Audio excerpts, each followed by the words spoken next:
respected dignitaries here, my dear fellow friends. Uh, I am very very grateful. I am honored actually to be here. सबसे पहले तो I want to thank DIG sir here and Commandant 90th Battalion of CRPF Rizwan साहब. इन्होंने मुझे phone करके बोला था कि आप यहाँ आइए and I'm very honored to be here. तो आई वॉज थिंकिंग कि आप लोगों के बारे में किस बारे में बात करें. तो फिर मैं सोच रहा था कि आप जिस स्टेज पे भी अपनी लाइफ में हैं तो मेरा वो स्टेज के बारे में बात करते हैं जो 11th एंड 12th का स्टेज होता है लाइफ में. It's a very I would से a very foundational aspect of your life जहाँ पे आप डिसाइड करते हो कि आपको आगे जाके क्या करना है. तो अ lot of you would be thinking अभी इंजीनियरिंग करनी है या मे बी जो हमारे मेजर ऑप्शंस होते हैं जैसे इंजीनियरिंग है या MBBS है या लॉ है. सो मैं भी अपनी जर्नी के बारे में थोड़ा सा बात करता हूँ उस टाइम की जब मैं 11th 12th में था. So my dream was to become a great engineer. तो उस हिसाब से मैंने सोचा कि I will go for JEE mains because that is the option. JEE means JEE Advanced. These are the best colleges that you will get in India. So मैंने JEE mains के लिए प्रिपरेशन स्टार्ट कर दी और I would say my parents wanted me to become a doctor at that time. तो उन्होंने बोला नहीं आप MBBS के लिए प्रिपरेशन करो.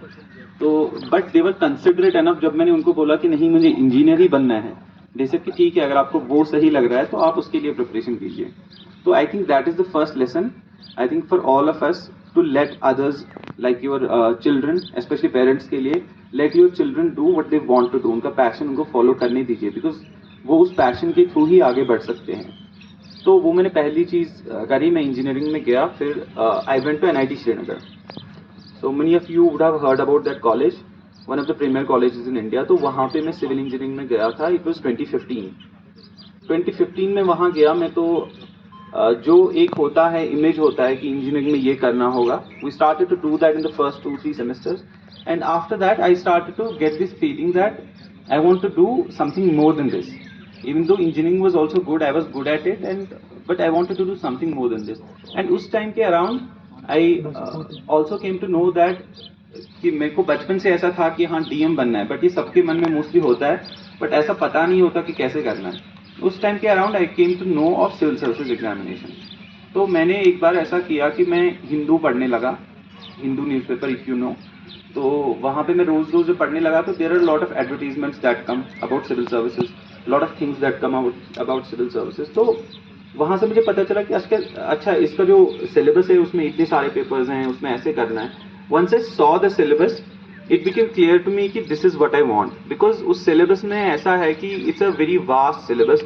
आप हमारे मुल्क के हर किसी जो भी तबका है, जो भी सेक्टर है, every single problem and every single thing that is to be read about India is there in civil services examination. तो वो मुझे बहुत ही अच्छी बात लगी because I wanted to know about all the things about our geography, our polity, about our economics and all. तो मैंने सोचा कि चलो ये पढ़ लेता हूँ. तो पहले तो पढ़ने के शौक की वजह से मैंने प्रिपरेशन स्टार्ट करी. लेटर ऑन मतलब मैं इतना ऑब्वियसली डीपली प्रिपेयर नहीं कर पाया when I was in BTech because you have to do other things also. But I had this passion that once I do BTech I will go into civil services. अब यहाँ पे एक और बात आती है कि once you are in for example BTech it becomes really difficult to dream something else. तुम्हारे अराउंड सारे लोग ऐसे होंगे जो किसी और चीज़ के लिए प्रिपेयर कर रहे हैं और आप लोग लेट्स से सिविल सर्विसेज के लिए प्रिपेयर कर रहे हैं. तो मेरे भी दोस्त थे, देवर लाइक कि यार पहले तो यहाँ से किसी ने किया नहीं है. That is the first thing. And the second thing is that अगर हम इंजीनियरिंग ऑलरेडी कर रहे हैं, what is the point of going into some other sector. तो but I was so passionate about civil services कि मैंने सोचा कि अगर किसी ने नहीं किया तो I will be the first one, but I will do it. तो मैं ऐसे प्रिपरेशन करने लगा खुद से. उसके बाद ये हुआ कि 2019 में what happened in our college was our administration there they arranged a free GATE coaching. अगर आपको पता होगा कि बीटेक में there is a GATE coaching. Once you do GATE फिर आप PSUs में जा सकते हो, अब आगे जाके मास्टर्स कर सकते हो इंजीनियरिंग में. अब फ्री थी तो सारे बच्चे चले गए फ्री होने के चक्कर में. Some of them wanted to do something else but उन्होंने सोचा कि चलो कर लेते हैं coaching. But I think I was the only one who said no to that because I thought कि अगर मैं वो 3 महीने वेस्ट कर दूंगा फ्री कोचिंग के चक्कर में तो मेरा ये प्रॉब्लम हो जाएगा कि मेरा अपना छूट जाएगा. तो आई थॉट कि I will just stay at home they were doing coaching in NIT Srinagar. I was at home. I thought I will study for civil services. And वो मुझे अभी backwards when I look in hindsight मेरे को लगता है that was the most courageous decision I have made in my college days, because it's very difficult कि बाकी सब लोग कुछ और कर रहे हो और आप कुछ और कर रहे हो.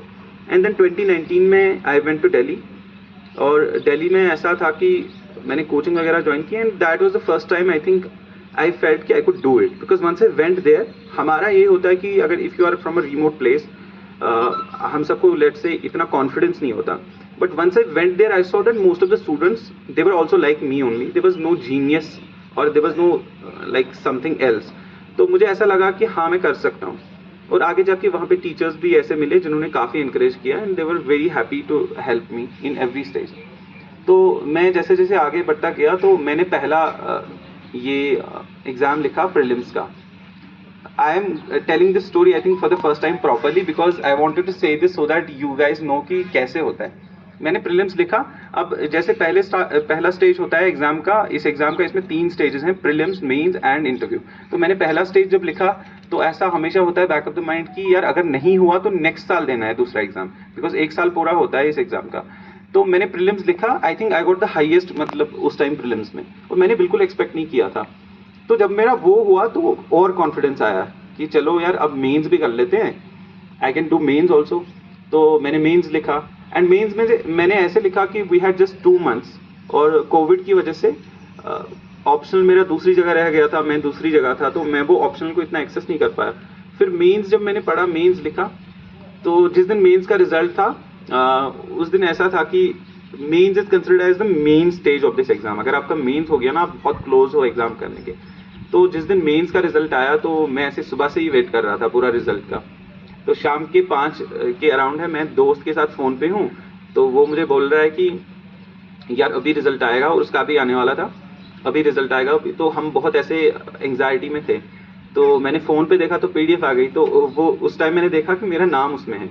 मुझे ऐसा लगा कि यार मतलब ये हो रहा है, ऐसा मुझे फीलिंग आया कि यार ऐसा नहीं है कि ये नहीं हो रहा, it is happening. And then after that I went to my friends, and वो हम दिल्ली में साथ में थे, और वो अंदर रूम में थे, तो मैं उनके पास गया और वो बाहर आए और मैं सीधे बैठ गया, because that was the first time मेरे को लगा कि मतलब मैंने कुछ कर दिया, even though I hadn't done the full exam. उसके बाद इंटरव्यू भी था, बट इंटरव्यू में मेरा ये है कि मतलब I have been nervous like everyone else. Stage fright होता है, आई थिंक अभी भी मुझे थोड़ा सा तो है, स्टेज पे आके वो डर लगता है. बट मुझे ऐसा लगा कि नहीं यार, यहाँ तक अगर मैं पहुंचा तो इंटरव्यू इज ओके, मतलब I can go there, I can say something, and वो तो कमरे में 5 लोग आपको पूछ रहे हैं, तो इतना कोई देख नहीं रहा.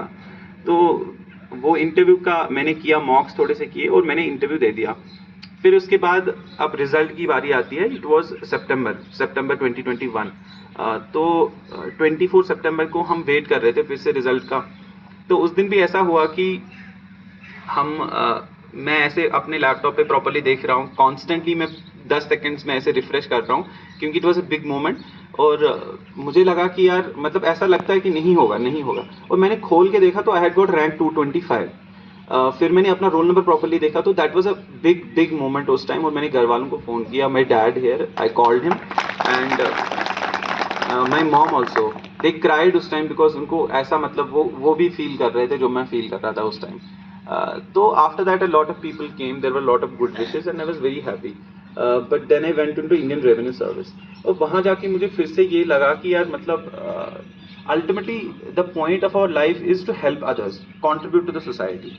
That should be the single goal of our life, कि हमारा कॉन्ट्रीब्यूशन बाकियों के लिए हो, हमारी लाइफ बाकियों के लिए हो, जिसको गांधी जी ने बोला है कि सेल्फलेस सर्विस वाली लाइफ होनी चाहिए. तो वो हमारे माइंड में होना चाहिए हमेशा.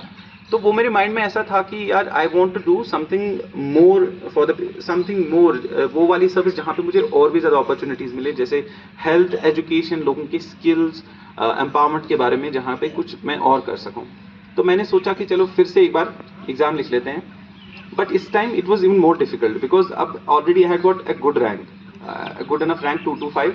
Now I had to get into top 70. So I thought कि यार इस बार और प्रिपरेशन करना पड़ेगा. और लाइफ में this is I think one another lesson that we get, that you never settle for something. एक बार आपने कोई चीज़ करी, लेट्स से आपके 12th में बहुत अच्छे मार्क्स आ गए, बट उन मार्क्स के बेसिस पे आप अपनी लाइफ नहीं गुजार सकते। वो मार्क्स एक छोटा सा स्टेज है, आप आगे जाके आपको और भी अच्छा करना है। एपीजे अब्दुल कलाम ने बोला है कि अगर आप if you do good once and then the next time you let's say fail, people will say that the first time was because of luck.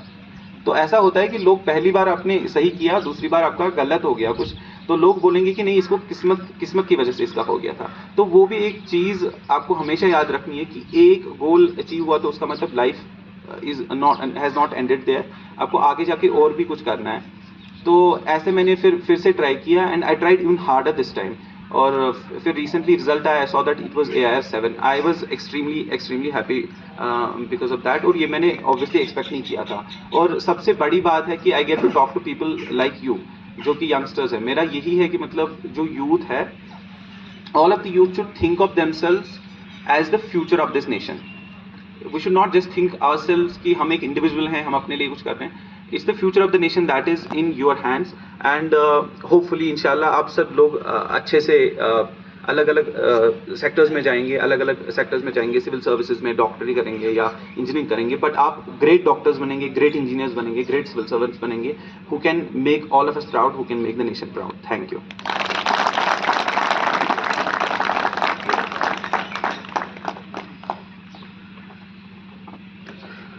Thank you Wasif ji.